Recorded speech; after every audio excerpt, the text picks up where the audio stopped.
അപ്പോൾ ഇന്നത്തെ വീഡിയോ എന്ന് വെച്ചാൽ എന്താ പറയുക, ഇപ്പോൾ കുറച്ച് എനിക്ക് മെസ്സേജ് അയച്ചായിരുന്നു. അപ്പോൾ താൻ എങ്ങനെയാണ് ഇത്രയും കട്ട ദുൽഖർ ഫാനായ എന്നൊക്കെയാണ്. അപ്പോൾ അതിൻ്റെ ഒരു ചെറിയൊരു മറുപടി കേട്ടോ. ദുൽഖർ ഫാൻ ആവാൻ കാരണം ഞാൻ ഇതിന് മുന്നേ ഫേസ്ബുക്കിൽ ഞാൻ വീഡിയോ എടുത്തിട്ടുണ്ടായിരുന്നു, ഇതെങ്ങനെയാണ് ഈ ഒരു ഫാനിലോട്ട് എത്തിയത്. അപ്പോൾ അതിൻ്റെ ചെറിയ ഷോർട്ടാക്കി പറയാം. അതുപോലെ ഞാൻ പഠിക്കുന്ന ടൈമിലാണ് ഇങ്ങനെ നമ്മുടെ ഒരു ഫ്രണ്ട് ഇങ്ങനെ തനിക്ക് ദുൽഖർ സൽമാൻ്റെ ഫേസ് കട്ട് ഉണ്ടെന്നൊക്കെ പറയണത്. അപ്പോൾ ഞാൻ എപ്പോഴും പറയുന്നു, വലിയ ശരിക്കും ദുൽഖറിൻ്റെ അതേ സംഭവമൊന്നുമല്ല, ചെറുത് അവിടെ എവിടെയൊക്കെ ഉണ്ട്. അപ്പോൾ ആ ഒരു സംഭവം ഞാൻ ഇങ്ങനെ മെയിൻറ്റെയിൻ ചെയ്ത് മുന്നോട്ട് കൊണ്ടുപോയായിരുന്നു ഒരു ടൈമിൽ. ഇപ്പോഴല്ല, കുറച്ച് വർഷങ്ങൾക്ക് മുന്നേ. പിന്നെ കല്യാണം കഴിഞ്ഞു, ആ ടൈമിൽ പിന്നെ എല്ലാം നിർത്തി ഞാൻ. പിന്നെ നമുക്കിങ്ങനെ അതിൻ്റെ പുറം നടന്നിട്ട് കാര്യമില്ല. ചുമ്മാ ഇങ്ങനെ എന്താ പറയുക, കുറച്ച് ലൈക്ക് കമൻറ്റ് കിട്ടും, അത്ര മാത്രമേ ഉള്ളൂ. ജീവിക്കണ ക്യാഷ് വേണ്ടേ. അപ്പോൾ നമുക്ക് എന്തെങ്കിലും ഒരു ചെറിയൊരു ബിസിനസ് ആയിട്ട് മുന്നോട്ട് പോകാൻ വേണ്ടി ഞാൻ ബ്രേക്ക് എടുത്തായിരുന്നു. ഇപ്പോൾ അത്യാവശ്യം കുഴപ്പമില്ലാത്ത രീതിയിൽ മുന്നോട്ട് പോകണം. ഓക്കെ, അപ്പോൾ ഇതാണ് സംഭവം. അപ്പോൾ ഇങ്ങനെ നമ്മുടെ അടുത്ത് ഫ്രണ്ട് പറഞ്ഞു.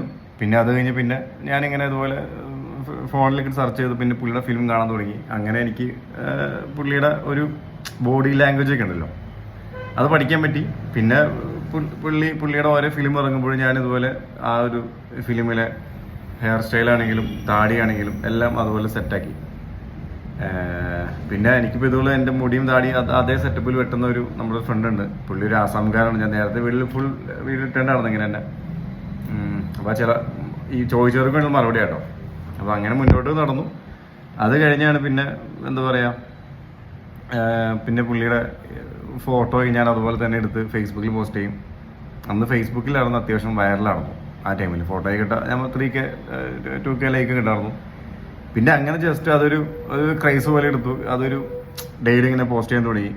ഞാൻ കമൻറ്റ് ചെയ്യും, പിള്ളേർ നല്ല കമൻറ്റ് ചെയ്യും. അന്ന് നെഗറ്റീവ് ഒന്നുമില്ല. അന്ന് എല്ലാവരും സൂപ്പർ DQ കുഞ്ഞിക്ക അതൊക്കെ പറഞ്ഞ് കുറേ കമൻറ്റ് അടിക്കും. അപ്പോൾ നമുക്കത് ഇഷ്ടപ്പെട്ടു. പിന്നെ അങ്ങനെ മുന്നോട്ട് പോയി. അതിൻ്റെ ഇടയിലാണ് ഇങ്ങനെ ദുൽഖർ നമ്മൾ ബ്ലോക്ക് ആക്കണത്. പിന്നീട് ഞാൻ പിന്നെ അങ്ങനെ ഫേസ്ബുക്കിൽ പോസ്റ്റ് ഇട്ടൊന്നുമില്ല. കല്യാണമായി ആ ടൈമിൽ പിന്നെ എല്ലാം നിർത്തി.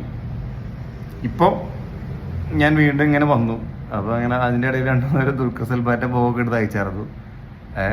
അപ്പോൾ ഇനിയും ഞാനിങ്ങനെ ചുമ്മാ അതിന് ഫോട്ടോ ഇട്ടെന്ന് വെച്ചാൽ എന്താ പറയുക, നമ്മളെ ഒരാളുടെ ഒരു ഐഡൻറ്റിറ്റി പോകുന്നില്ലല്ലോ. പിന്നെ ഇപ്പോഴത്തെ ഒരു കാലഘട്ടം സോഷ്യൽ മീഡിയ തരംഗമാണ് മൊത്തം. ചിലർ പല ഇതിലും ചെയ്യുന്നു. നമ്മൾ ഈ ഒരു സെറ്റപ്പിൽ അങ്ങനെ ചെയ്യുന്നു. നമുക്കിത്